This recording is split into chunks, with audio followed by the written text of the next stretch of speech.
ஓம் சரணாகத தீனார்த்த பரித்ராண பராயணே சர்வஸ்யார்த்திகரே தேவி நாராயணி நமோஸ்துதே. வணக்கம் நேயர்களே, இது மகாலட்சுமி ஜோதிடம் வழங்கும் காலச்சக்கரம். உங்கள் அன்பு ஜோதிடர் ஸ்ரீராம்ஜி பேசுகிறேன். அனைவரும் நலமுடன் இருக்கிறீர்களா? நன்றாகத்தான் இருப்பீர்கள், நன்றாக இருக்க வேண்டும். இன்றைய காணொளியில் நாம் காண இருப்பது தப்பிக்கும் குற்றவாளிகள். இதன் தலைப்பு. குற்றச்செயலில் ஈடுபடுபவர்கள் நிறைய நபர்கள் சட்டத்தின் பிடியிலோ சமுதாயத்தின் பிடியிலோ சிக்கிக்கொள்கிறார்கள். நம்ம அன்னாடும் பேப்பரில் படிக்கிறோம், திருட்டு குற்றம், கொலை குற்றம், கொள்ளை குற்றம், கற்பழிப்பு குற்றம்னு எத்தனையோ பார்க்குறோம். இப்படி வெளியில் தெரிகிற குற்றவாளிகளை வச்சு பார்க்கும்போதே குற்றச்செயல்கள் ரொம்ப கொடுமையாக நடந்துக்கிட்டு இருக்கு போல இருக்கு அப்படின்னு நம்ம நினைக்கிறோம். ஆனால் மாட்டாத இந்த குற்றங்கள்லாம் செஞ்சுட்டு அதை பற்றி ஒன்றுமே தெரியாத மாதிரி சுற்றிக்கிட்டு இருக்கிறவங்களுடைய அளவீடுகளை நீங்கள் யோசித்து பார்த்தீங்கன்னா பயம் தரும் அளவுக்கு இருக்கும். ஜாதகத்தில் சில கிரகங்களுடைய அமைப்புகள் பார்த்தீங்கன்னா குற்றங்கள், அது சின்னதாக இருந்தாலும் சரி பெருசாக இருந்தாலும் சரி, சின்ன லெவல் குற்றமாக இருந்தாலும் அல்லது பெரிய லெவல் குற்றமாக இருந்தாலும் அதில் செஞ்சுட்டு குற்ற உணர்வே இல்லாமல் அதிலிருந்து வெளியேறி தப்பித்து கொள்ளும் குற்றவாளிகளுக்கான அமைப்பும் கிரகங்கள் ரீதியாக இருக்கத்தான் செய்கிறது. இது எந்த மாதிரி அப்படிங்கிறது நமக்கு தெரிஞ்சுக்கிட்டோம்னா அது போன்ற நபர்களை சந்திக்கும் போது நாம் கொஞ்சம் எச்சரிக்கையோடு விழிப்புணர்வோடு இருந்து கொள்ள வேண்டியது அவசியம்.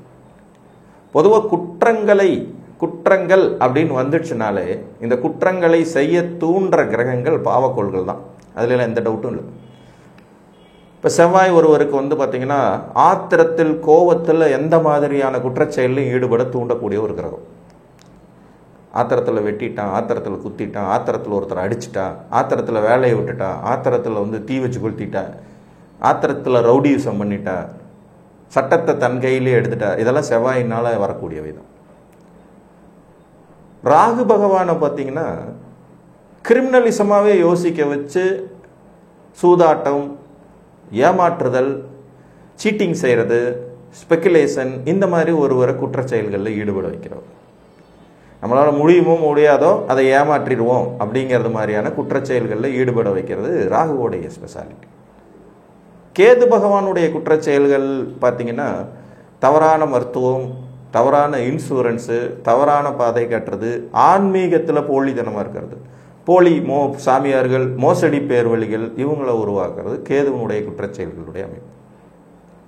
சனி பகவானுடைய குற்றச்செயல் பார்த்திங்கன்னா உழைப்பை ஏமாத்துறது, மற்றவங்க உழைப்பை சுரண்டி பழைக்கிறது, கள்ளக்கடத்தல் பண்ணுறது, கலப்பட பொருட்கள் விற்கிறது, தரமற்ற பொருட்களை மக்கள்கிட்ட கொடுத்து அதை குற்றச்செயல்களில் ஈடுபடுத்துறது அப்படிங்கிறது மாதிரியான அமைப்புகளில் தூண்டிவிடக்கூடியவர். உழைக்காமலே உழைச்சிட்டோங்கிறது மாதிரியானது, வயிற்றெரிச்சல், பொறாமை, இந்த மாதிரியான விஷயங்கள் மூலம்.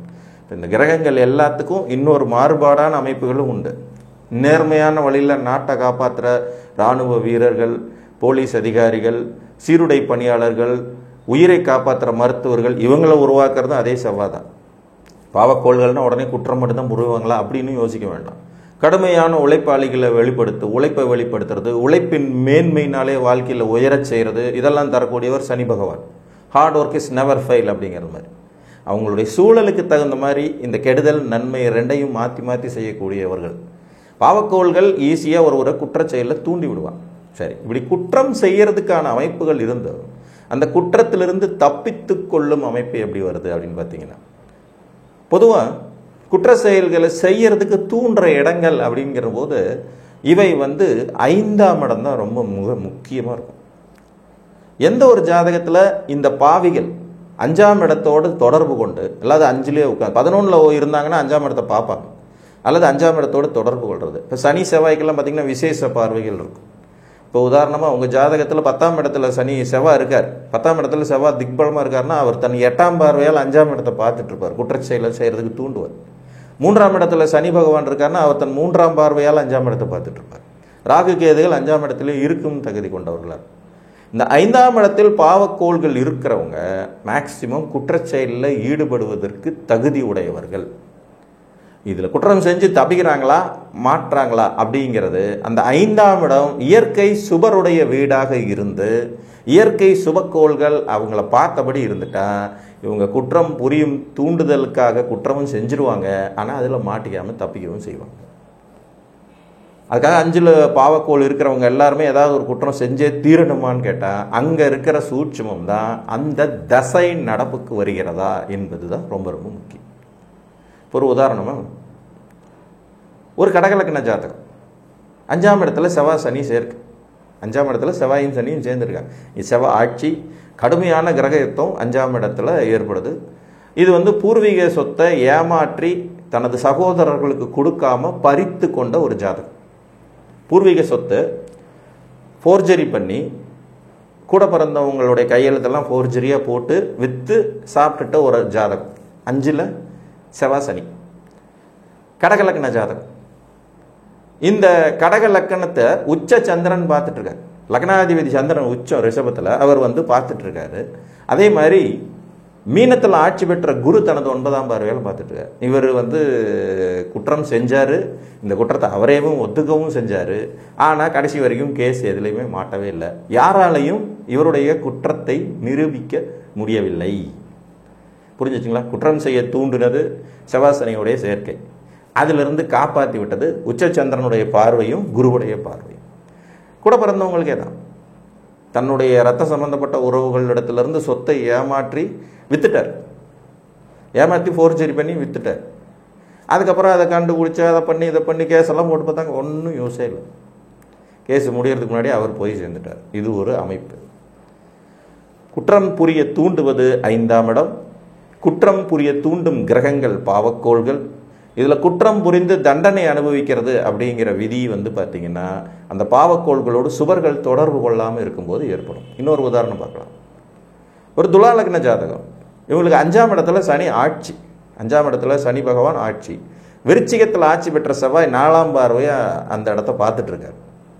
இவருக்கு சனி மகாதசை செவ்வாய் புத்தியில், சனி மகாதசை செவ்வாய் புத்தியில் உடன் பணிபுரிந்த ஊழியரோடு ஏற்பட்ட வாக்குவாதத்தில் மதுபான விடுதியில் பாட்டில் எடுத்து அடிச்சிட்டார் மண்டையில். இவர் கொல்லணுங்கிற முயற்சியில் அதை செய்யலை, ஆனால் அந்த சக நண்பர் இறந்து போயிட்டார். இப்போ இவர் ஜெயிலில் இருக்கார். இது குற்றம் செய்து மாட்டிக்கொண்ட ஜாதகம்.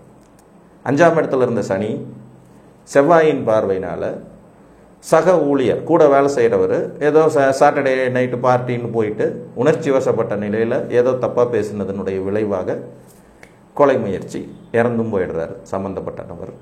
அப்போ இவர் அதுக்கான தண்டனையை அனுபவிச்சுக்கிட்டு இருக்கார். இது குற்றம் புரிந்து மாட்டும் அமைப்பு. முதல்ல சொன்னது கடகலக்கணம், ரெண்டாவது சொன்னது துலா லக்னம். கடகலக்கண ஜாதகருக்கு 5ஆம் இடத்துல செவ்வாய் சனியுடைய தொடர்பு இருந்து உச்ச சந்திரனும் குருவின் பார்வையினால இவர் இல்லீகலாக சொத்தை சகோதரர்களுக்கு சேர வேண்டிய பங்குகளையும் சேர்த்து வித்துடுறாரு. ஆனால் இவர் குற்றம் புரிந்து மாட்டவே இல்லை. கேஸெல்லாம் நடந்துச்சு, ஆனால் மாட்டலை. ரெண்டாவது ஒரு நபர் உணர்ச்சி வசப்பட்ட நிலையில் ஒரு தவறு இழைக்கிறாரு. அது ஒரு மோசமான விளைவுகளுக்கு கொண்டுட்டு போய் இப்போ தண்டனையாக அனுபவிச்சுட்டு இருக்கக்கூடிய விதி ஏற்படும். இதுதான் சூட்சம். உங்களுக்கு குற்றச் செயல்களை செய்ய தூண்டும் கிரகம் 5இல் இருக்கும் பாவிகள். இந்த 5ஆம் இடத்துல இருக்கக்கூடிய பாவிகள் வலுவாக இருந்தாங்கன்னா நீங்கள் துணிஞ்சு குற்றம் செய்வீங்க. துணிச்சலாகவே எவன் வரட்டும் பார்த்துக்கலாம் அப்படிங்கிற மாதிரி துணிந்து குற்றம் செய்யும் எண்ணங்களை ஏற்படுத்திடும். அந்த குற்றச் செயல்களை சுபக்கோள்களின் பார்வை உங்களுக்கு செய்ய வச்சு காப்பாற்றி விடும். எத்தனையோ குற்றவாளிகள் இன்றைக்கும் குற்றம் நிரூபிக்கப்படாமல் வெளியில் தான் சுற்றிக்கிட்டு இருக்காங்க. நிரூபிக்கப்படும் குற்றங்களின் அளவு மிகவும் குறைவு. 10% தான் குற்றம் வெளியிலேயே தெரியுது. பாக்கி 90% குற்றங்கள் வெளியில் தெரியாமலே மறைந்து போய்விடுவதும் உண்டு. இன்னும் ஒன்று, 5ஆம் இடத்தில் பாவக்கோள்கள் இருந்தும் அவர்கள் இயற்கை சுபர்கள் வீட்டில் அமர்ந்து சுபர்களுடைய பார்வையும் பெற்று இருக்கும்போது மேக்சிமம் குற்றம் செய்யக்கூடிய அந்த உணர்வுகளை கட்டுப்படுத்திக் கொள்கிறார்கள். இதுவும் ஒரு அமைப்பு தான். ஒரு மீனலக்ன ஜாதகம், 5ஆம் இடத்துல செவ்வாய் சனி, இதில் செவ்வாய் நீச்சம், கூடவே சனி பகவான் இருக்காரு. கடுமையான மன உளைச்சலுக்கு ஆளாகும் ஒரு ஜாதக அமைப்பு இது. இவருக்கு பார்த்தீங்கன்னா விருச்சிகத்தில் இருந்தபடி குருவின் பார்வை, விருச்சிகத்தில் இருந்தபடி குருவின் பார்வை கிடைக்குது அந்த செவ்வாய் சனிக்கு. ப்ளஸ் வீடு கொடுத்த சந்திரன் கன்னியில் கிட்டத்தட்ட ஒரு மாதிரி வளர்பிறை சந்திரன், ஒரு மாதிரி பவரில் இருந்து லக்னத்தை பார்த்துட்டு இருக்காரு. இங்கே குரு லக்னத்தையும் பார்த்துடுறாரு, 5ஆம் இடத்தையும் பார்த்துடுறாரு, வளர்பிறை சந்திரன் லக்னத்தை பார்த்துடுறாரு. இவருக்கு இவர் நம்ம கிளைண்ட் தான். அடிக்கடி பேசும்போது சொல்லுவார், யாரையாவது கொன்னுறணும் போல இருக்கு சார், அவ்வளோ ஆத்திரம் வருது, இருந்தாலும் சமுதாய நலன் கருதி நான் என்னை நானே கட்டுப்படுத்திக்கிறேன் அப்படின்னு சொல்லுவார். இது இவருக்கு ஒரு ஹாபியே இருக்கு. ஆக்சுவலாக சந்தையில் போய் நல்ல கோழிகள் வாங்கிட்டு வருவார். நாட்டு கோழி சாப்பிட்ற பிரியர். கோழிகள் வாங்கிட்டு வந்து இவரே கையால் கொள்ளுவார், இவரே சுத்தம் பண்ணி சமைப்பார். எனக்கு அந்த மாதிரி செய்யும்போது ஒரு சாட்டிஸ்ஃபேக்ஷன் ஆகுது சார் அப்படிம்பார். குற்றங்களை செய்ய தூண்டும் கிரகங்கள் இருந்தும் 2 சுபர்களின் தொடர்புகளால் அதை கட்டுப்படுத்தி கொள்கிற அமைப்பு. அந்த வீடு சுப வீடு, சந்திரனுடைய வீடு. உட்கார்ந்துருக்கிற 2 பேரும் பாவக்கோள்கள். ஆனால் குருவின் பார்வையினாலும் வீடு கொடுத்தவனின் வலுவாலும் லக்னம் வலிமையாக கண்ட்ரோலில் இருக்கக்கூடிய அமைப்பில் இருக்கிறதுனால இவர் பெரும் குற்றச்செயல்களில் ஈடுபடுறதே இல்லை. இந்த வித்தியாசம் உங்களுக்கு புரியுதுங்களா?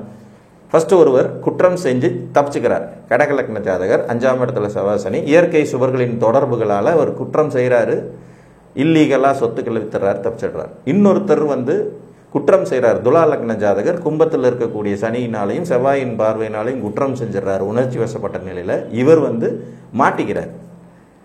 இன்னொருவர் குற்றம் செய்ய எப்போதும் ஒரு எண்ணமும் செயலும் சிந்தனையும் இருந்துகிட்டே இருக்கு.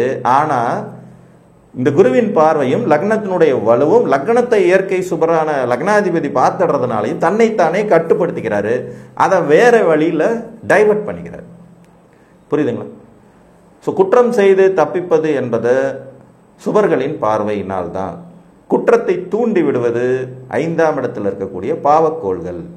இயற்கை பாவ வீடுகளில் பாவக்கோள்களும் அமர்ந்து ஒன்றுக்கு மேற்பட்டவர்கள் தொடர்பு கொள்ளும்போது மிக கடுமையான இந்த மாதிரியான எண்ணங்களும் செயலும் சிந்தனையும் ஏற்படும். தெய்வ வழிபாடு, குலதெய்வத்தினுடைய அனுகிரகம் மற்றும் நாம ஒழுக்கத்தை ஃபாலோ பண்ணிக்கிறதன் மூலமாக இதிலிருந்து தப்பிக்க முடியும்.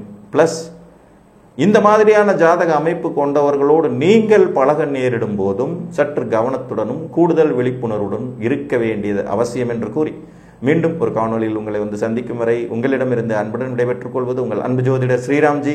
நன்றி, வணக்கம்.